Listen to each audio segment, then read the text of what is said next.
So today I'm going to be doing a shoe review on the DC Chris Cole Lite 2 shoes.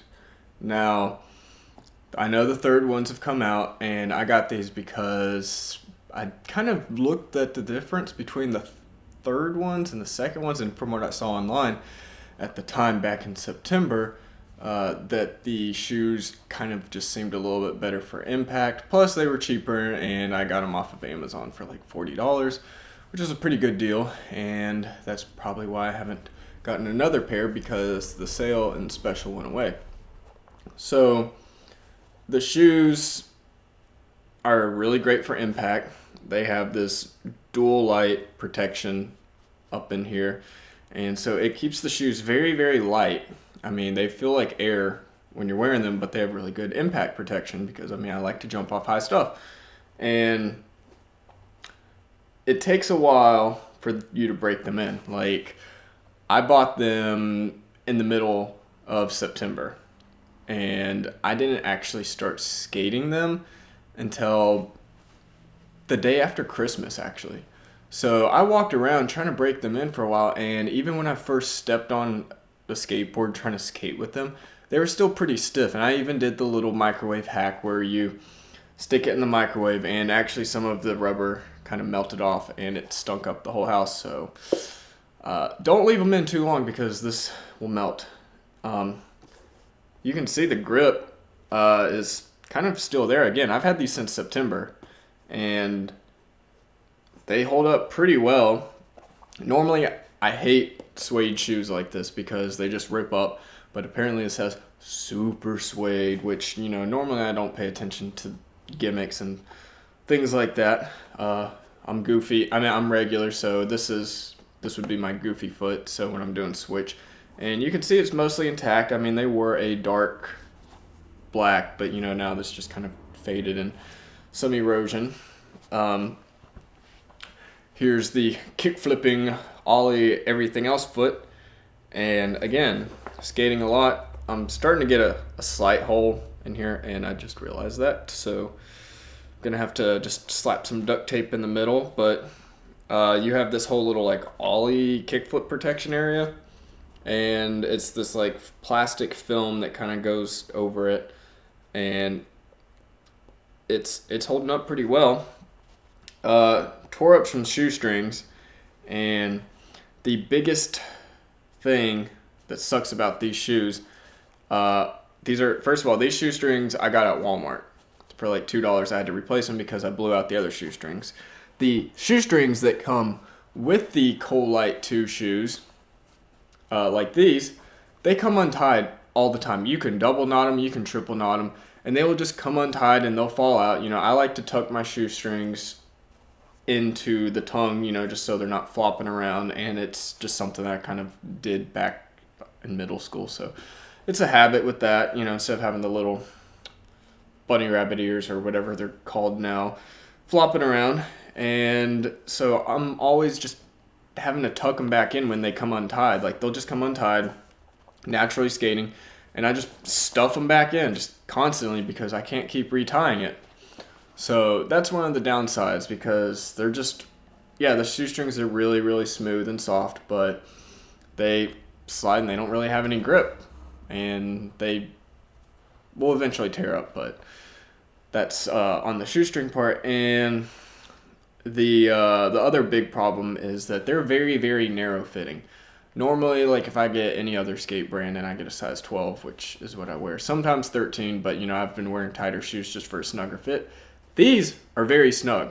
I was walking around Las Vegas in October, the very beginning, so I had already been walking around these for a few weeks, and I had to walk there, and they just feel like boots, even after squeezing them around and putting them in the microwave. So they were tight, and they had like no flex. They weren't broken in.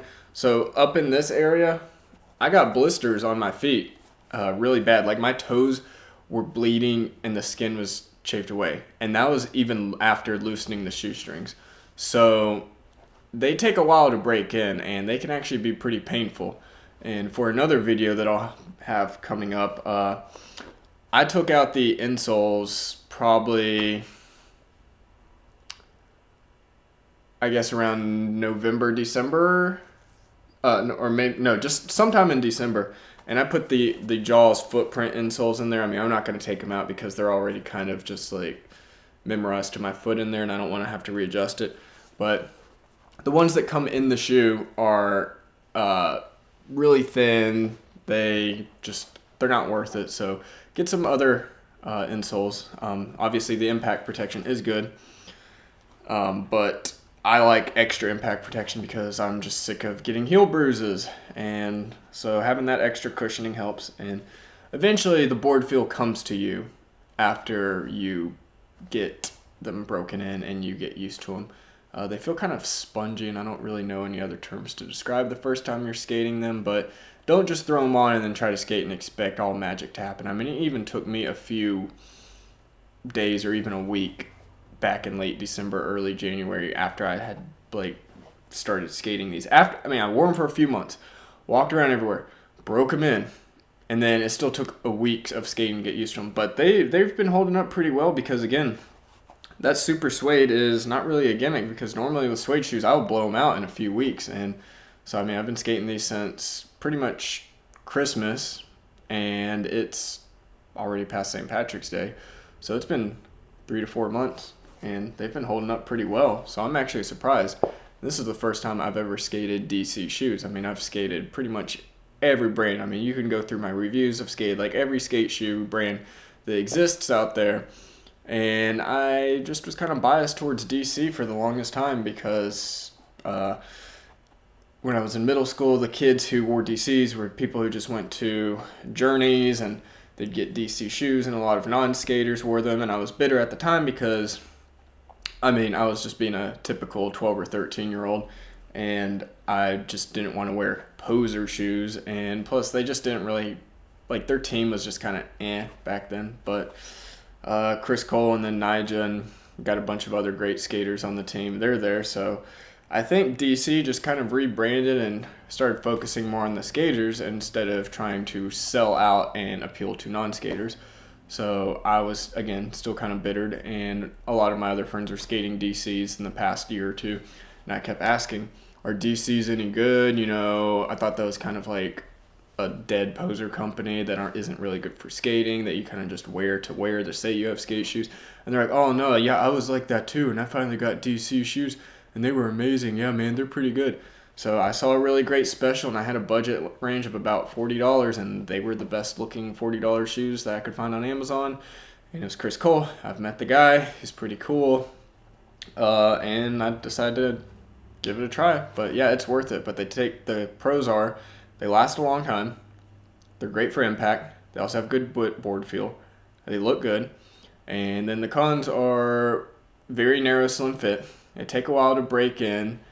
And I'm trying to think. I don't know if there's really any other cons. I mean, they are kind of frustrating. Oh yeah, and then the shoestring thing, which doesn't sound like that big of a deal, but when you're skating nonstop and you're having to do something with your shoestrings every 5 minutes, then yeah, it really gets annoying. So I will be doing a video soon on the footprint insoles reviews, because this is actually the second pair of shoes that I've had the footprint insoles inside. So it's not just the shoe. So now I kind of have a way to kind of overall balance and compare footprint versus just it being in a good shoe. So I have a review up on that pretty soon, so subscribe and I'll have some more shoe reviews, and I plan on ordering some new shoes from either a different brand or a different model in the next few days, and I'll do a review eventually on that too.